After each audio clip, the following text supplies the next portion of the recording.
देखो मिथिलाक कएटा विभूतिक क्लास 10म के जे सिलेबस अछि ओहिमे चर्चा छै। तऽ ओहिमे एकटा गोदावरी दत्त नामक महिलाक हिनको चर्चा छै मिथिला विभूतिके रूपमे।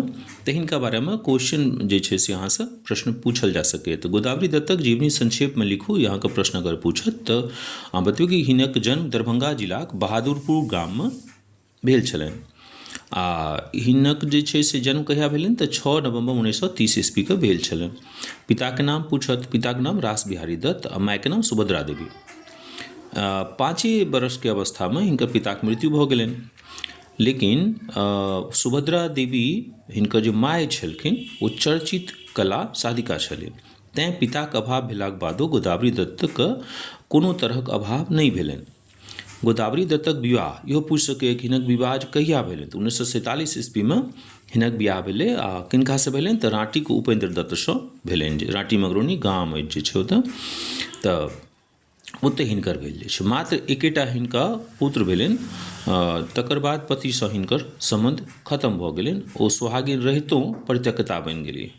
देखियौ केहन विडम्बना जे पति रहितो ई जे छै से ओहियोमे ओहि समयमे जे समयमे लोक ई सब बातके बड़ा ध्यान दैत छल, तैँ जे छै लेकिन ओ कहैत छली हमर अभाग हुनकर नहि दोष। देखियौ आब एक स्त्रीके एहिठाम गप सुनियौ, ओ कहैत छलै हमर अभाग, मने हमर अभागिता, लेकिन हुनकर कोनो दोष नहि। एहिमे पतिके प्रति कतेक प्रेमके समर्पण देखाल पड़ैत छै। मुदा ताहिसँ कि पति तऽ अलग भऽ गेला। ओ शिक्षाके क्षेत्रमे मात्र मैट्रिक छलै, मात्र मैट्रिक जे छै से ओ पास छलै। मिथिलाक लोकचित्र पर सब दिनसँ महिलेक आधिपत्य रहलनि अछि, जेना पद्मश्री, गंगा देवी, सीता देवी, जगदम्बा देवी, महासुंदरी देवी, हिनकर सबके नाम लेल जाइ छै मिथिला लोकचित्रमे।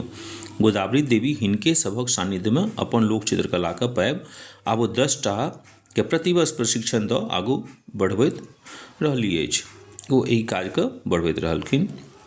गोदावरी दत्तके सर्वप्रथम 1973 ईस्वीमे राज्य सम्मान भेटलै, राष्ट्रपति पुरस्कार 14 नवम्बर 1980में, आ चेतना समिति पटनासँ हिनका ताम्रपत्र 1975 ईस्वीमे। 1977 ईस्वीमे टी.ए. पाई द्वारा हिनका प्रशस्ति पत्र भेटलै। 1980 ईस्वीमे प्रख्यात चित्रकार उपेन्द्र महारथी आ 1980 में मधुबनी जिलाधीश द्वारा प्रशंसा पत्र भेटलनि। 1980 से ब्रह्मानंद कला महाविद्यालय दरभंगा में व्याख्याता पद पर वो कार्य करैत रहले। गोदावरी दत्त देश विदेश में लोक चित्रकला विषय में शिक्षण आ प्रशिक्षणक काज सेहो कयलनि। 1985 में जर्मनी में कला प्रदर्शन कयने छलीह। गोदावरी दत्तके मैथिली, अंग्रेजी व हिंदी ज्ञान छलनि। देखियौ एते अहाँके पूछि सकैए, हुनक जीवनीके बारेमे तऽ संक्षेपमे लिखल जा सकैए। नेक्स्ट प्रश्न जे छै क्वेश्चन अहाँके ई पूछत जे छै कि गोदावरी दत्तक मिथिला लोक चित्रकलामे उल्लेखनीय योगदानक वर्णन करू। तऽ देखू गोदावरी दत्तके मिथिला लोक चित्रकलामे आधिपत्य छलनि। ओ अनेक तरहक चित्र बनौलनि जे देश विदेशमे सेहो एकर प्रशंसा कयल गेल अछि। हिनका एहिमे अनेक तरहक पुरस्कार सेहो भेटलनि अछि। हिनका सर्वप्रथम 1973 ईस्वी में राज्य सम्मान ओ राष्ट्रपतिक हाथसँ श्रेष्ठ ओ दक्ष शिल्पीक पुरस्कार 14 नवम्बर 1980 के देल गेल छलनि।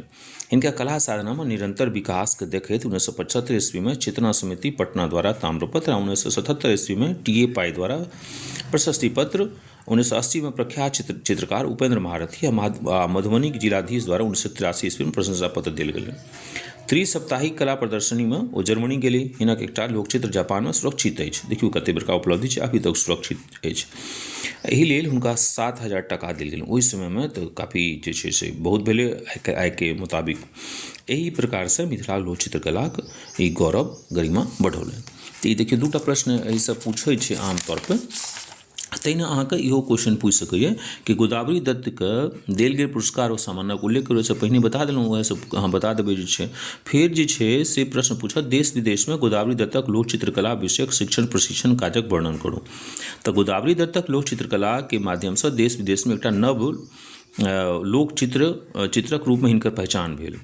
ओ देश विदेशमे लोक चित्रकला विषयक शिक्षण प्रशिक्षण काज करैत कयलनि। 1985 ईस्वी में 3 सप्ताहक लेल जर्मनीमे कला प्रदर्शन कयने छलीह आ भारत सरकार द्वारा ई जे छै से ओ सारा सब चीज प्रतिनियोजित छल। गोदावरी दत्तके मैथिली, हिंदी, अंग्रेजीके जे छै से खूब काफ़ी ज्ञान छलनि, जाहिसँ शिक्षण प्रशिक्षणमे सेहो हिनका कष्ट नहि भेलै। किया तऽ मानि लिअ केओ जतऽ अगर विदेश हुनका अंग्रेजी नहि आबै छै तऽ कोना दोसरसँ संवाद करथिन, ताहि मामलामे ई निपुण छलीह।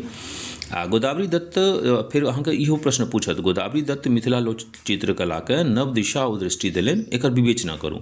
इएह सब बात लिखल जाइत कि जे छै से महिला रहितो अपन पतिसँ जे छै से सुहागिन रहितो ई जे छै से दूर भऽ गेलै, परित्यक्ता भऽ गेलै, तकर बावजूद ओहि क्षेत्रमे ई आगाँ बढ़ली आ एकरा चुनौतीके रूपमे लऽ कऽ कि हमरा अपन जीवनक लेल किछु करबाक काज अछि। तेँ जे छै आइ देखियौ, आइ ओ हुनकर काज छै, तेँ हुनकर बारेमे हमसभ चर्चा कऽ रहल छी।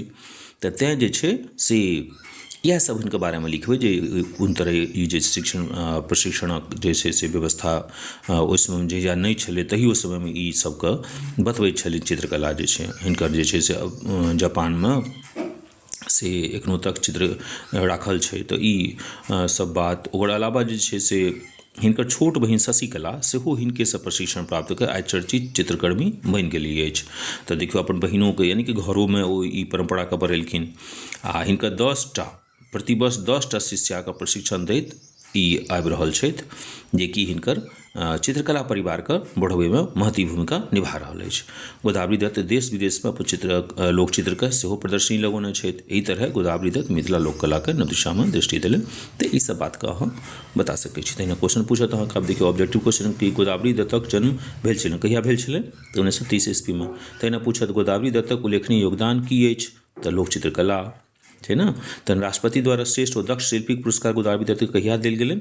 तऽ एहिसँ पहिने कर 1980 ईस्वीमे।